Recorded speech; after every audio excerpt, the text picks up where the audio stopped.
Hello everyone and welcome back to Lore Corner. In today's video I will be detailing my Vortex boss run with Iambronzefr for real.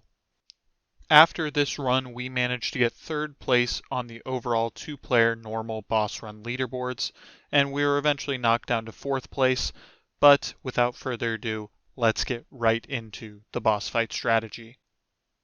Now immediately we place our dart monkeys in these two specific spots as it allows us to get as far as possible in the rounds without any other attacking monkeys. I donate my money right away to Iambronz so he can get his Benjamin, and then the next few rounds are simply dedicated to him donating me money so that I can get my Benjamin down, as the early game is purely trying to get as much money as possible.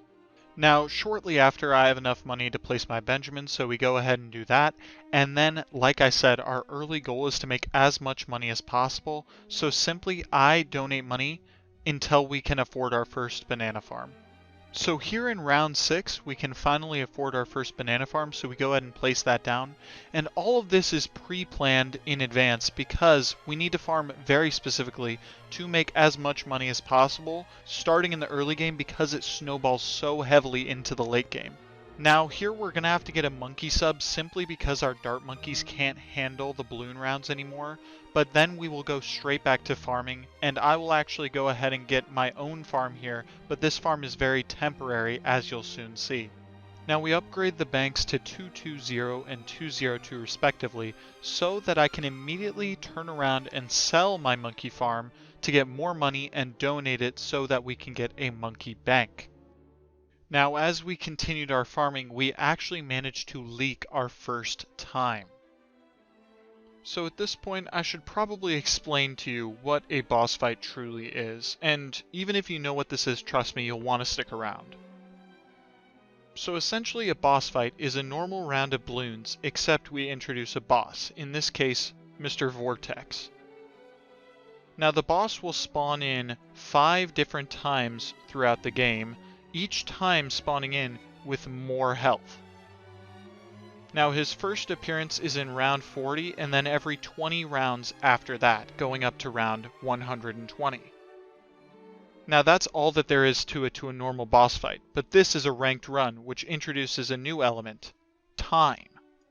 Now the time element is that you get an overall time score based on how fast you kill all the tiers of the boss, and that score is calculated by adding your time from killing tier 1 plus tier 2 all the way up to tier 5. Now there's one other catch, and that's what I was talking about with leaking time, and that's after the last balloons in a round spawn in, you have 10 seconds and then you will begin to leak time. Now leaking time is just every second that passes, a second gets added to your score here, which is not good, and it makes it harder to get a low score. So in summary, you want to kill the balloons as fast as possible in order to not leak time, which we just leaked about 1 second, which is fine, but this will come into play at the very end, as you'll see. But with that explanation out of the way, let's get back to the video. With all of our farming, we ended up with a setup like this, where our primary money makers for actual balloons are a glue gunner, an alchemist to make more money, and an engineer with a trap, again trying to make as much money as possible alongside our farms. Now as tier 1 of the boss approaches, we need to sell all of our farms in order to get our final setup of 3 040 submarines as well as 2 140 spike factories. So essentially when the boss spawns in, we're just going to spam all of our abilities as fast as we can and see how quickly we can kill the boss. So here the boss will go ahead and spawn in, we spam the abilities, and as you can see we get a time of just under 7 seconds. Now after the tier 1 boss we're back to boring farming, so I'm going to go ahead and skip through most of this. We start by getting a bunch of merchant men, then we upgrade them all with favored trades. Then we get a bunch of bottom path banana farms so that they boost the bottom path buccaneers to make even more money. So now that we're at tier 2, our strategy is going to be almost identical to tier 1, except we're going to be using 5 140 spike factories and 5 040 submarines. So again, we're just going to spam all the abilities and see how fast we can do it. So the boss spawns in here, we use all the abilities, and as you can see, it just gets obliterated. and we managed to get, looks like a 1506 there. And now that we've beaten Tier 2 and moving on to Tier 3, we resume our farming, except this time with a bulk banana farm setup, going into a Monkeyopolis, as you can see here. We then buy a bunch more bottom path farms, again to boost all of our Buccaneers, as we just need to make as much money as possible for each tier. Now our strategy for the Tier 3 fight is actually going to be a Degree 1 Engineer Paragon, as you see here. And we place it out of the way just so it doesn't steal money from our traps, because we need to make as much extra money from the just normal rounds as we can. But our strategy is going to be to place the turrets up near the front, as you can see here, and then when the boss spawns in, we simply sell each of the turrets, and it does an insane amount of damage, and this alone is actually enough to kill the boss. So now it's time for the Tier 3 boss, and you'll see it spawn in, and just watch the health bar, as you can obviously tell when we sell each of the turrets, as the health just takes a huge hit, and we end up there with under a 25-second time, which is just great pace so far. And now, as you know, we go straight back to farming, doing the exact same farming setup as last time, but instead, me getting a Monkeyopolis this time. And then, since we have essentially all the money we could possibly need at this point, we just place as many farms on the map as we possibly can, as you can see here.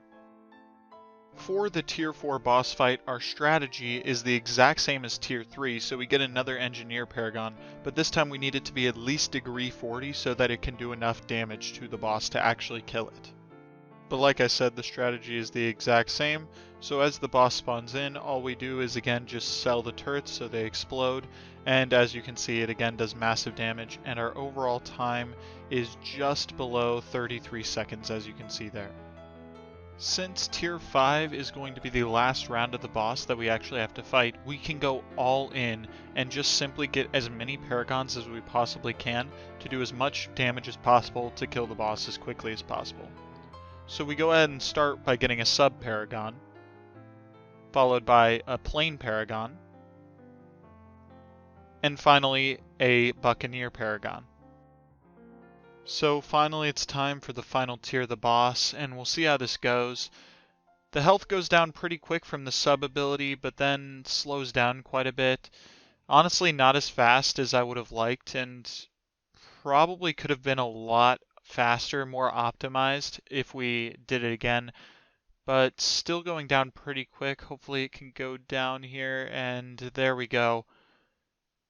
There's the boss dead, and our final time, we have to wait for the animation to finish, and our final time is just under a 105, including our almost 3-second time penalty will be a just under 108.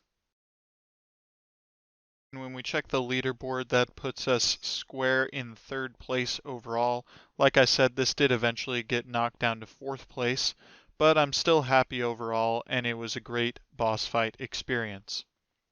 But anyway guys, thank you for watching this video. Just some final shoutouts. Thank you to Iambronzefr for helping me with this run, making the strategy, everything like that.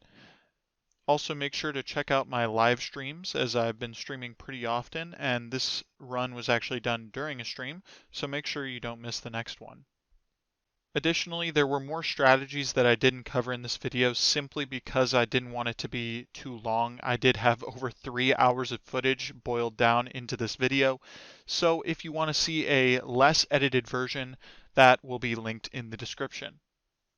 But finally, thank you again for watching the video, and I will see you in the next one.